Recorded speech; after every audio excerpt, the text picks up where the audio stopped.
Hello students, let's see this question. Match the following. आपको दो columns दिए हैं, column one and column two, and आपको correct matches find out करने हैं। कॉलम वन में आपको क्या लिखे हैं? Molecular solids, ionic solid, metallic solid, covalent solids. And column two के अंदर लिखे हुए हैं atoms, ions, molecules, positive ions in a sea of electrons. ठीक है। सो बेसिकली आपको ये मैचेस फाइंड आउट करने हैं कि आपके डिफरेंट टाइप के जो सॉलिड्स होते हैं इनके कॉन्स्टिट्यूएंट पार्टिकल्स क्या होते हैं। सो अगर मैं डिफरेंशिएट करूं तो देखिए, सॉलिड्स जो होते हैं वो दो टाइप के होते हैं। पहले होते हैं क्रिस्टलाइन, क्रिस्टलाइन, एंड दूसरे होते हैं अमॉर्फस। ठीक है। सॉलिड्स क्या होते हैं? बेसिकली ऐसा फेस ऑफ द सब्सटेंस होता है जिसके अंदर पार्टिकल्स के बीच में intermolecular forces of attraction maximum होता है and the space is minimum, the intermolecular space is minimum. ठीक है। सो वो सॉलिड्स होते हैं। उसके अलावा और भी कैरेक्टरिस्टिक्स होती हैं। सो बेसिक कैरेक्टरिस्टिक ये है। अब ये जो सॉलिड है दो पार्ट में डिवाइडेड है, क्रिस्टलाइन एंड अमोर्फस। क्रिस्टलाइन का मतलब क्या होता है? जब पार्टिकल्स जो है एक लॉन्ग रेंज ऑर्डर फॉलो करते हैं। ठीक है। एंड अमोर्फस का मतलब क्या होता है? जब पार्टिकल्स जो इसके अंदर प्रेजेंट है एक शॉर्ट रेंज ऑर्डर फॉलो करते हैं, यानी कि एक कॉन्टिन्यूटी नहीं आती किसी भी एक पैटर्न के अंदर, राइट। सो अब जो क्रिस्टलाइन सॉलिड्स होते हैं इनको हम डिफरेंशिएट कर देते हैं on the basis of the forces of attraction between the particles, on the basis of forces of attraction between the particles। तो यहाँ पर इसकी चार कैटेगरी होती हैं। पहले होते हैं मॉलिक्यूलर सॉलिड्स। ठीक है। दूसरा होता है आपका आयनिक सॉलिड्स, आयनिक सॉलिड्स। तीसरे होते हैं आपके metallic solids, metallic solids. Just a second. Metallic solids. And आपका फोर्थ होता है कोवेलेंट सॉलिड्स, कोवेलेंट सॉलिड्स।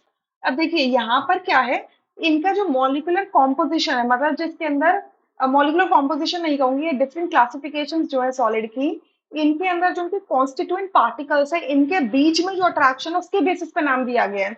सो मॉलिक्यूलर सॉलिड्स में जो मॉलिक्यूल्स प्रेजेंट होते हैं, ठीक है, इनके अंदर क्या प्रेजेंट होते हैं? मॉलिक्यूल्स। क्लियर।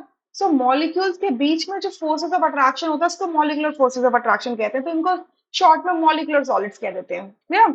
आयनिक सॉलिड्स के अंदर क्या होते हैं? आयंस होते हैं आपके।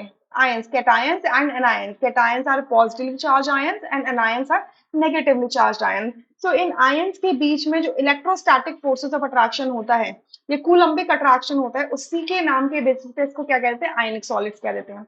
मेटालिक सॉलिड्स के अंदर क्या होते हैं? पॉजिटिव आयंस होते हैं, positive ions in a sea of electron. मतलब एक ऐसा, मतलब इस तरीके से आप समझ सकते हो कि जो मेटल्स होते हैं वो मेटल्स क्या होते हैं? मेटल्स बेसिकली मोर प्रोन होते हैं इलेक्ट्रॉन लूज करने के लिए, तो इलेक्ट्रॉन लूज करके वो कैटायन में कन्वर्ट हो जाते हैं।